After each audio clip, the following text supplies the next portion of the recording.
다니엘서 4장 19절부터 보겠습니다.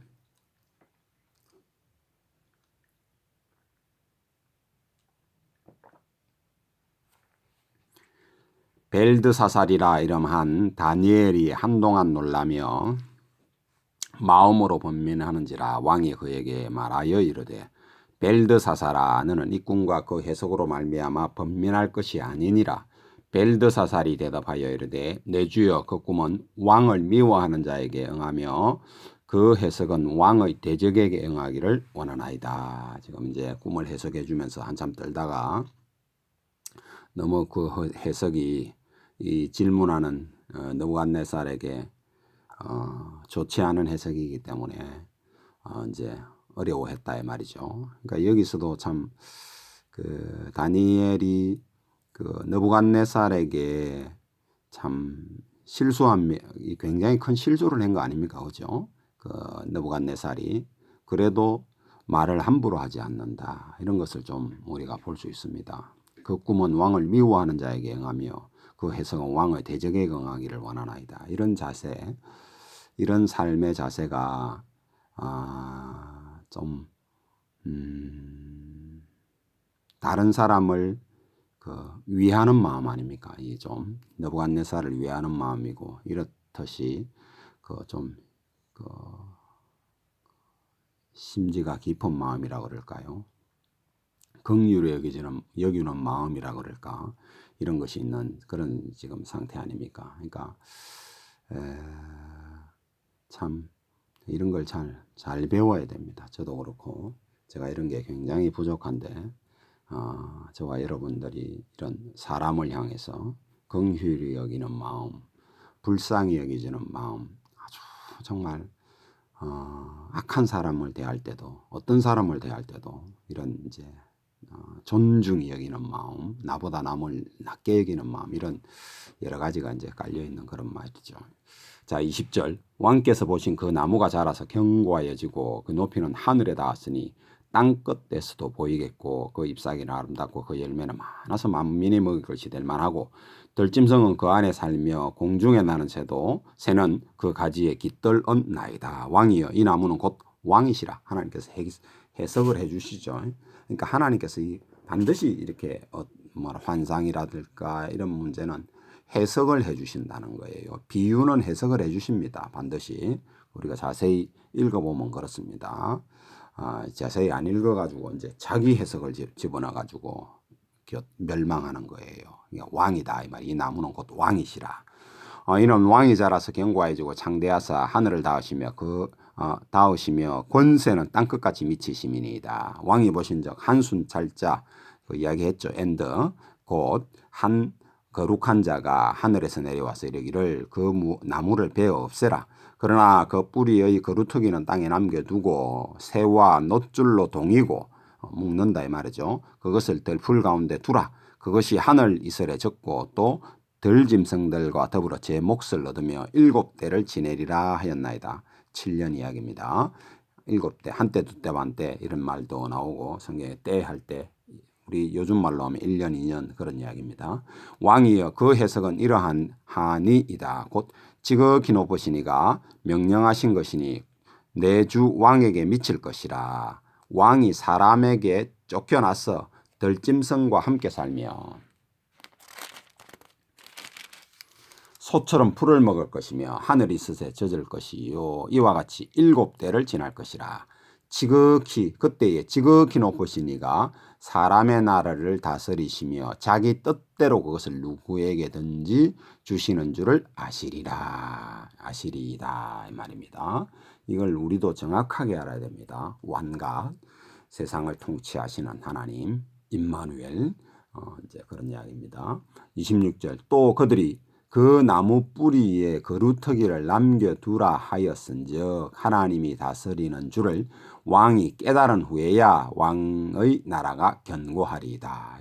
여기 아무런 보탤 게 하나도 없어요. 읽으면 돼요. 정확하게 읽기만 하면 됩니다. 그런즉 27절에 왕이여 내가 아뢰는 것을 받으시고 공의를 행함으로 이제 이 다니엘이 지금 이제 이야기하는 거죠. 하나님의 이야기가 아니고 죄를 사하시고 가난한 자를 긍휼히 여김으로 죄악을 사하소서 그리하시면 왕이 평안함이 혹시 장구하리이다 하니라. 혹시라는 말을 붙이죠. 왜냐하면 그 하나님 말씀은 벌써 끝났잖아요. 그죠? 그러니까 혹시 이렇게 될 수 있다. 근데 안 된다 이 말입니다. 결국은. 자, 28절. 이 모든 일이 이제 다니엘이 아니 그 느부갓네살이 하는 말이 조서를 썼잖아요. 그죠?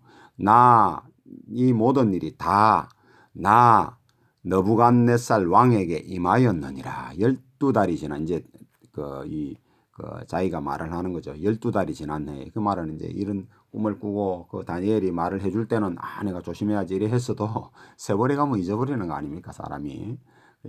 이게 보통 사람입니다. 12달까지 갔을 정도니 그래도 그래도 느부갓네살도 대단한 사람입니다. 12달이 지난 후에 내가 바벨론 왕궁 지붕에서 거닐세 나 왕이 말하여 이르되 이 큰 바벨론은 내가 능력과 건세로 건설하여 나의 도성으로 삼고 이게 바벨론 성이 이 역사 책이나 이런 데 보면 굉장히 아름답게 꾸며놨거든요.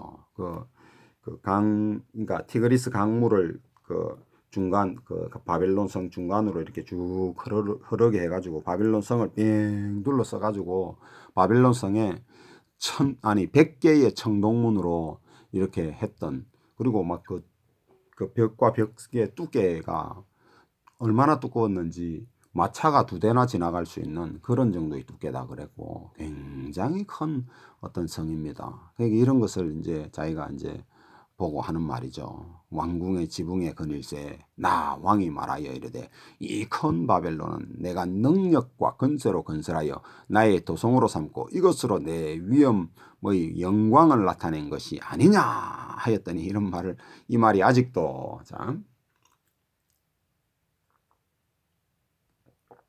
나 왕의 입에 있을 때에 하늘에서 소리가 내려 이르되 소리가 내린 거예요. 참 표현이 재밌죠. 하늘에서 소리가 나서 이르되 하늘에서 소리가 이제 내리는 거예요. 느부갓네살 내가 말하노니 나라의 왕위가 내게서 떠났느니라. 내가 사람에게서 쫓겨나서 들짐승과 함께 살면서 소처럼 풀을 먹을 것이요 이와 같이 7대를 지나서 지극히 높으니가 이가 사람의 나라를 다스리시며 자기의 뜻대로 그것을 누구에게 던지주시는 줄을 알기까지 이르리라 하시더니 이게 이 신앙이 저와 여러분에게 정확하게 있어야 됩니다. 이 신앙이 상실되면요 그냥 종교인데요. 종교인밖에 안 된다니까요. 이게 나의 삶에 직접적으로 역사하신 하나님, 유일하신 하나님입니다. 세상을 통치하시는 하나님, 이분 앞에 겸손하게 겸비하여 그분의 입에서 무슨 말이 나오는지 성경을 좀 유심히 보고 그 말씀을 내가 따르려고 하는 그런 아주 정확한 자세, 정확한 포지션이 내게 있어야 됩니다. 이런저런 세상에 조금 몇 퍼센트, 한 50%, 하나님 앞에 50% 이런 거 하나님요 내팽개칩니다. 그런 거 하나님 원하지 않습니다. 100% 하나님 앞에 올인한 신앙, 이게 유일하신 하나님, 그 신앙이 정확하게 있어야 돼요. 그러면 하나님께서 세상의 것을 더할 만하면 더해 주시는 거고요. 더할 만하지 않으면 안 더해 주시는 거고요. 그런 것입니다. 저와 여러분의 그릇과 그분의 뜻에 따라서 주시는 거예요. 그런 신앙이 정확해야 됩니다. 33절 바로 그때에 이 일이 나 느부갓네살에게 응함으로 내가 사람에게서 쫓겨나서 소처럼 풀을 먹으며 몸이 하늘이슬에 젖고 머리털이 독수리털과 같이 자랐고 손톱은 새발돌같이 되었더라. 그러니까 막 미친놈처럼 돌아다니는 그런 입장이 되었다 이 말이죠. 자, 그 기한이 참에 7년이 됐다 이 말이죠. 나 느부갓네살이 하늘을 우러러 보았더니 내 총명이 다시 내게로 돌아온지라. 그러니까 지금 정상인의 상태가 되었다 이 말입니다. 이에 내가 지극히 높으신 이에게 감사하며 이건 저도 한번 결혼하기 전에 제가 이런 하여튼 경험한 적이 있는데 이게 그때 내가 느낀 게 미치는 것과 정상인이 종이 한 장 차이구나. 하나님께서 지켜주지 않으면 이런 상태가 될 수 있구나라고 하는 것을 제가 한번 실제 경험을 통해서 한번 깨달은 적이 있는데요. 그런 겁니다. 이게 정말 하나님 앞에 겸손하게 낮아져서 하나님께 감사하고 이렇게 우리가 정상인으로 살아간다는 것 자체를 하나님께 감사하며 살 줄 아는 그런 사람이 돼야 됩니다. 이건 정말 참 저도 이 말은 조금 이해가 돼요. 무슨 말인지 실제로 이해가 됩니다. 제가 그런 것을 조금은 압니다. 자, 돌아온지라 이에 내가 지극히 높으신 이에게 감사하며 또 저는 한 가지 뭐를 아느냐 하면 이 세상에서 성공한다는 것과 이 세상에서 왜 부도나는 분들이 많이 있잖아요. 저도 이제 조그만한 일을 하다 보니까 하나님 안 지켜주면 부도나는구나. 제가 이런 것도 조금 압니다. 조금은 압니다. 하여튼 하나님께 유일하신 하나님, 오직 하나님께 내 모든 것이 되신다라고 하는 이 신앙이 하여튼 착하게 있어야 됩니다. 그때 하나님께 감사하는 마음이 좀 더 커지고요. 하나님 앞에 겸손할 수 있게 됩니다. 그런 것을 좀 생각할 수 있으면 참 감사한데 이 말씀을 내 것으로 받아들이면 굉장히 유익한 사람이 되는데 사람이 잘 안 됩니다. 이렇게 말을 해도요. 하여튼 그 생각을 잘 해보십시오. 자, 돌아온지라 이에 자 34절 중간에 내가 지극히 높으신 이에게 감사하며 영원하시는 이를 찬양하고 경배하였나니 그 권세는 영원한 권세요 그 나라에는 대대에 이르리로다. 땅의 모든 사람들 없는 것 같이 여기시며 하늘의 군대에게든지 땅의 사람에게든지 그는 자기 뜻대로 행하시나니. 아멘. 자기 뜻. 우리 하나님은 자신의 뜻대로 행하시는 분입니다. 하나님께서 우리한테 정말 좋은 것을 주시려고 정말 생각하실 수 있도록 우리가 그런 삶을 살아야 된다. 이런 이야기. 그의 손을 금하시며 혹시 이러기를 내가 무엇을 하려느냐고 할 자가 아무도 없도다. 아무도 없습니다. 하나님 앞에 무슨 입을 댑니까? 하나님께. 이 36절 그때 내 총명이 내게로 돌아왔고 또 내 나라의 영광도 영광에 대하여도 내 위엄과 강명이 내게로 돌아왔고 막 이제 그 뒤에 보면 또 나의 모사들과 간원들이 내게 찾아오니 자 이런 일이 막 동시다발적으로 이루어지는 거예요. 내가 내 나라에서 다시 세움을 받고 또 지극한 위세가 내게 더하였느니라. 그러므로 지금 나 느부갓네살은 하늘의 왕을 찬양하며 칭송하며 경배하노니 그의 일이 다 진실하고 그의 행하심의 이 의로우심으로 교만하게 행하는 자를 그가 능히 낮추심이라. 이게 지금 이런 것을 지금 조서로 썼다는 이야기거든요. 그러니까 지금 그가 다스리는 모든 지역에 이런 것을 지금 그 당시에는 무슨 뭐 인터넷이 있는 것도 아니고 뭐 신문이 있는 것도 아니고 뭐 파발마가 가가지고 방을 이래 붙이는 거 아닙니까? 조서를 이래 붙일 때 그 사람들이 보고 우리 유일하신 하나님이 어떤 분이다 이런 것을 보고 듣고 읽고 배우게 된 것이죠.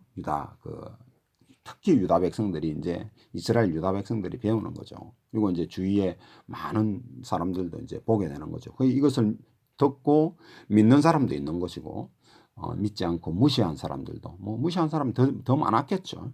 그런 것을 생각해 보며 저와 여러분도 이걸 읽을 때 이런 어떤 삶이 정말 어떤 그 삶이 내 속에 있어야 될지를 생각할 줄 알아야 됩니다. 읽고는 이거는 이거고 나는 나고 이러면 성경 읽어야 아무 소용 없습니다, 여러분. 하여튼 그런 이야기입니다. 자, 5장. 자, 벨사살 왕이 이렇게 나옵니다. 벨사살 왕은 이제 이 느부갓네살의 아들인데 마지막 왕이에요. 이 바벨론의 마지막 왕이거든요. 자, 벨사살 왕이 그의 귀족 1000명을 위하여 큰 잔치를 베풀고 그 1000명 앞에 술을 마시니라. 지금 이런 이야기인데, 이때쯤이면 지금 10대 중반에 예를 들어서 잡혀왔다면 근 70년이 이제 마지막 때거든요. 이때가. 그러면 한 80대 중반이라는 소리고, 그런 지금 초반에 잡혀왔으면 80대 초반이라는 소리고, 이런 이야기예요. 그런 지금 때에 지금 이제 그 이게 지금 무슨 말이냐면 키루스 메데 페르시아가 지금 바벨론의 그 성을 뺑돌로 쌌어요. 지금 현재 그 상황에 지금 이런 잔치를 이제 허세를 부리는 거죠. 벨사살 왕이 지금 이제 그 귀족들을 모아가지고 1000명 앞에서 이제 지금 허세 부리는 거예요. 술을 마시는 그런 이야기입니다. 자, 벨사살 그 이제 역사책에 보면 그런 내용이 있습니다. 벨사살이 술을 마실 때에 명하여 그의 부친 느부갓네살이 예루살렘 성전에서 탈취하여 온 금은 그릇을 가져오라고 명령하였으니, 참 이 겁대가리 없는 짓을 지금 한 거예요. 이는 왕과 귀족들과 왕후들과 후궁들이 다 그것으로 마시려 함이었더라. 이에 예루살렘 하나님의 전 성소 중에서 탈취하여 온 금그릇을 가져오매 왕이 그 귀족들과 왕후들과 후궁들과 더불어 그것으로 마시더라.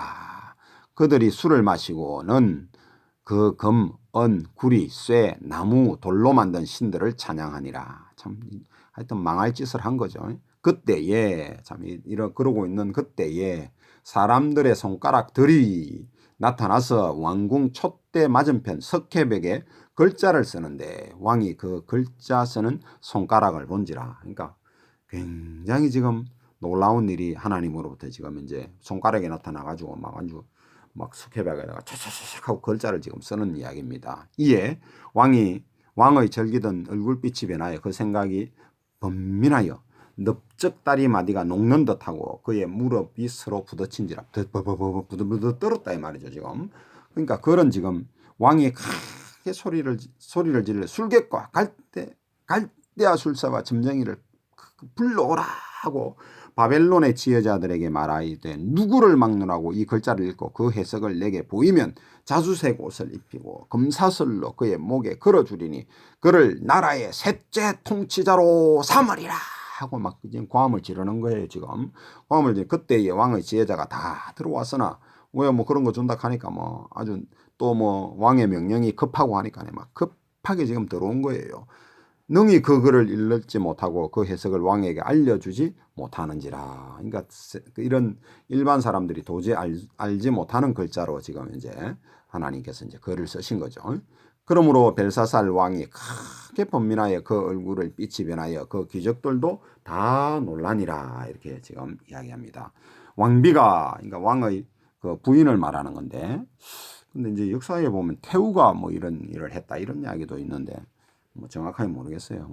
태우가 왕비가 된 건지 정확한 게는 모르겠고, 하여튼 왕비입니다. 그 왕비가 왕과 그의 귀족들로 말미암아 잔치하는 궁에 들어왔더니 이에 말하여 이르되 왕이여 만수무강하옵소서. 왕의 생각을 번민하게 하지 말며 얼굴빛을 변할 것도 아니니이다. 왕의 나라에 거룩한 신들의 영이, 이 사람들의 생각엔 그냥 그 신들의 영, 스몰 s의 영이 있다 이런 사람으로밖에 못 보는 거예요. 그러니까 우리도 아무리 성령에 충만하고 뭐라 해도요, 이 세상에 사람들은 못 알아봅니다. 그러니까 하나님의 사람만 알아보는 거예요. 이게 특별한 겁니다. 우리가 성령 받았다 이런 말들이. 근데 이런 것이 정말 그 사람들은 도무지 알지 못하는 거예요. 알 수가 없어요. 어떻게 알겠습니까? 그러니까 그런 것입니다. 그러니까 긍지를 가져도 된다.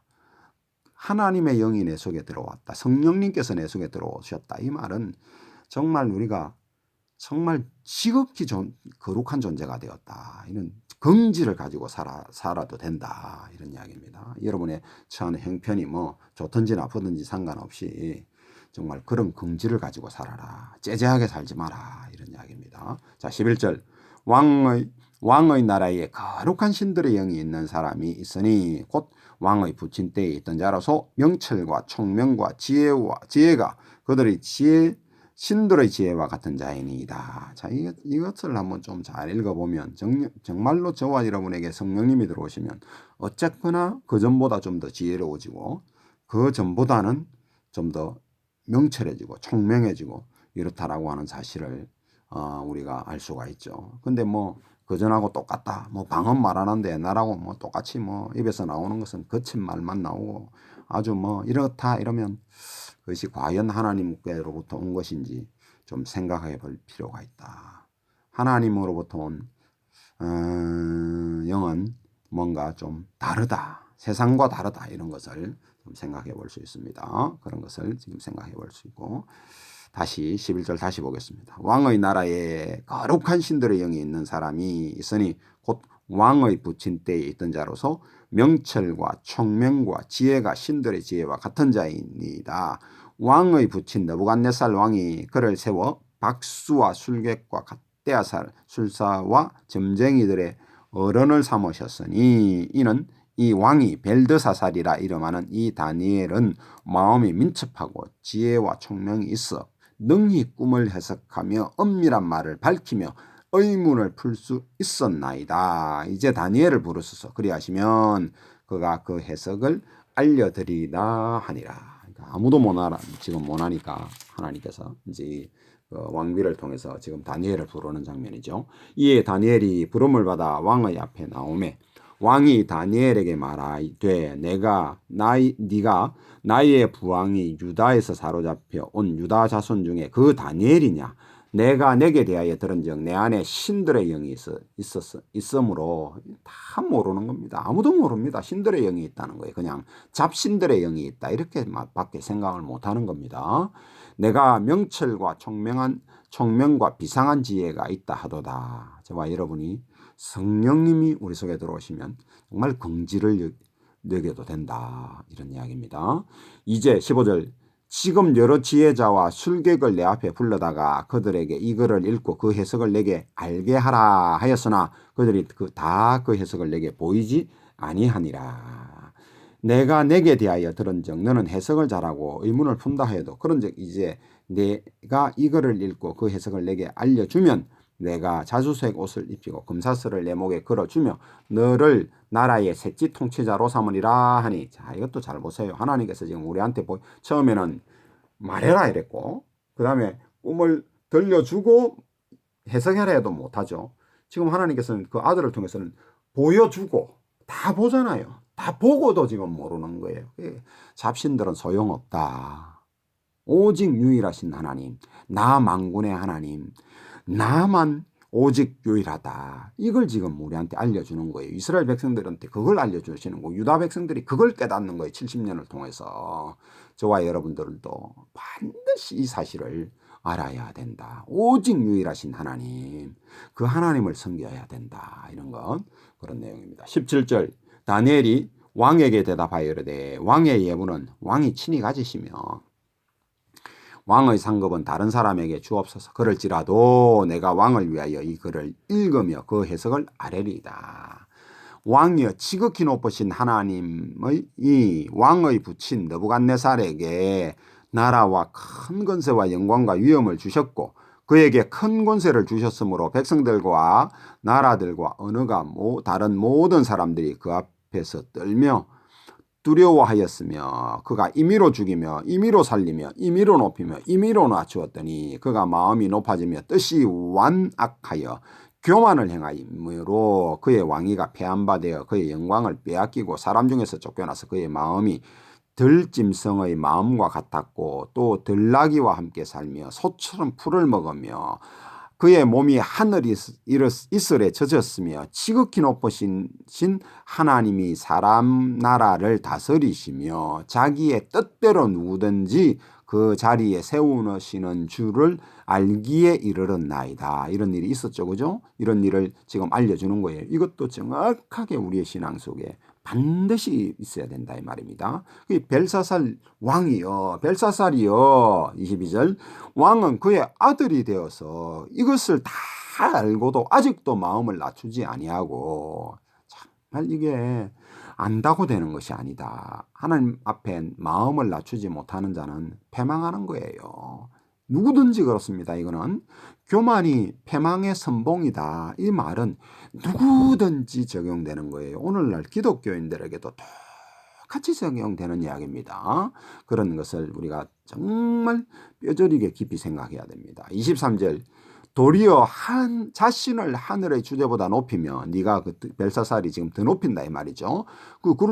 지금 하나님께서 하나님 앞에 제사 드리고 예배 드릴 때 쓰는 것을 가지고 먹고 마시고 이딴 소리를 하고 있었으니 지금 그런 거 아닙니까? 23절 그의 성전 그릇을 왕 앞에 가져다가 왕과 귀족들과 왕후들과 후궁들이 다 그것으로 술을 마시고 왕이 또 보지도 듣지도 알지도 못하는 금, 은, 구리, 쇠와 나무, 돌로 만든 신상들을 찬양하고 도리어 왕의 호흡을 주장하시고 왕의 모든 길을 작정하시는 하나님께는 영광을 돌리지 아니한지라. 이것이 우리가 반드시 알아야 될 하나님의 성품 중에 하나입니다. 우리의 호흡을 주장하시는 분이, 숨을 주시는 분이 하나님이시다. 다른 말로 하면 오늘 아침 깨어나서 내가 이 말을 하는 것도 하나님이 주신 것이요. 여러분이 혹시 듣는 자들도 이것은 우리가 하나님 앞에 예배하는 것도 하나님께서 살려주셔서 하나님 앞에 예배할 수 있는 것이다.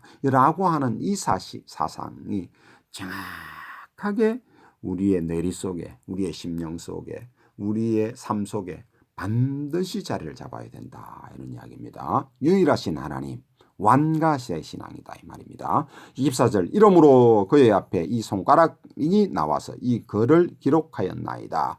기록된 글자는 이것이니 곧 메네 데겔 오바르 신이라. 그 글을 해석하건대 메네는 하나님이 이미 왕의 나라의 시대를 세워서 그것을 끝나게 하셨다 하며 끝났다 이 말이죠. 데겔은 왕을 저울에 달아보니 부족함이 보였다 하며 너는 부족하다 이 말이에요. 베레스는 왕의 나라가 나뉘어서 메데와 바사 사람에게 준바되었다 하민이다 하니 이제 나누어지는 이제 그런 개념이 된다 이런 것이고, 이에 벨사살이 명하여 그들이 다니엘에게 자주색 옷을 입히며 하며 금사슬을 그의 목에 걸어주고 그를 위하여 조서를 내려 나라의 셋째 통치자로 삼으니라. 그날 밤에 갈대아 왕 벨사살이 죽임을 당하였고 메대 사람 다리오가 나라를 얻었는데 그때에 다리오는 62세였더라. 62세라는 말을 특별히 나이를 기록한 것은 늙었다 이 말이고 뭔가 할 말이 있다 이 말입니다. 그런 이야기고, 이게 지금 뭔 말이냐 하면 조서를 지금 내렸다 이 말이죠. 유다 백성에게 큰 교육을 했다 이런 내용이 되고, 좀 역사적으로 보면 이때 이제 그 고레스가 바벨론을 공격에 나섰다 이런 이야기. 그러니까 빙 둘러싸고 있다가 지금 이제 공격해 들어온 이제 그런 이야기고, 이제 나이가 이제 다리오가 더 많다 보니까 어쨌든가 바벨론의 왕으로는 이 다리오를 이제 왕이 되었고, 고레스도 왕이 돼요. 고레스도 왕입니다. 왕인데 이 어떤 바벨론을 통치하는 왕으로서는 메데 페르시아가 연합을 했으니까 그거를 통치하게 했다 이런 이야기입니다. 그 내용이 지금 이 이야기예요. 요거에 대해서 조금 더 이제 시간이 있으니까 이제 역사책을 읽어보면 어떤 내용이 있냐면, 바벨론은 도저히 점령하지 못하는 그런 이제 성이었는데, 그 성이 고레스가 그 책을 읽어보면 굉장히 아끼는 그 말이, 그 하얀 말이 그 4마리가 있었답니다. 그래가지고 이제 그 티그리스 유프라데스 이제 이거 티그리스 강물을 이제 회자로 둘른 거니까 그 강물을 건너면서 말 한 마리가 뭐 떠내려간 건지 어쩐 건지 하여튼 죽어버리는 그런 이제 떠내려갔다라고 기록이 되어 있더라고. 그렇게 이제 되는 상황이 이제 벌어지게 됩니다. 그래서 이제 고레스가 화가 워낙 나가지고 이놈의 강물을 뭐 이렇게 갈라버린다 해가지고 막 몇십 갈래로 12갈래인가 어떻게 하여튼 갈랐다 이런 이제 줄기로 이제 갈라버리는 그런 내용이 나옵니다. 그러니까 계룡이 나오다 보니까 그 강물이 흘러가지고 지금 이제 그 바벨론 성을 이제 빙 둘러싸고 있는 건데, 그 강물을 빼버리니까 그 바벨론 해자를 이제 빙 둘러싸고 있는 그 길을 통해서 이제 바벨론 성으로 들어갈 수 있는 그 이제 뭐라 그러죠? 관계 시설, 그 하수구나 뭐 이런 걸 통해서 들어갈 수 있는 그런 구멍이 보인 거예요. 그래서 이제 그날 글로 이제 그 들어가는 앞에서는 이제 위장 전술해 가지고 계속 싸우는 척 하고 있고 뒤에서는 이제 글로 들어가 가지고 이 성을 점령했다 이런 내용이 이제 그런 내용이 있거든요. 그래 가지고 지금 이제 그때 들어갔으니까 쳐 들어가니까 이제 다니엘도 있는 거고 지금 이제 들어가고 다른 사람 벌벌벌 떨고 있는데 다니엘은 이렇게 근엄하고 참 거룩한 모습으로 있는 그 모습을 보고 감명을 받고 또 그래서 당신이 온다라고 성경이 말하고 있다라고 하는 것을 쭉 설명하고 이러면서 그 고레스가 결국은 이스라엘을 해방하는 그런 어떤 놀라운 일이 역사상에 이제 기록이 되어 있는 그런 내용이 있거든요. 하여튼 그런 이야기입니다. 시간이 6장 하기는 좀 그렇고 오늘 여기까지 하도록 하겠습니다.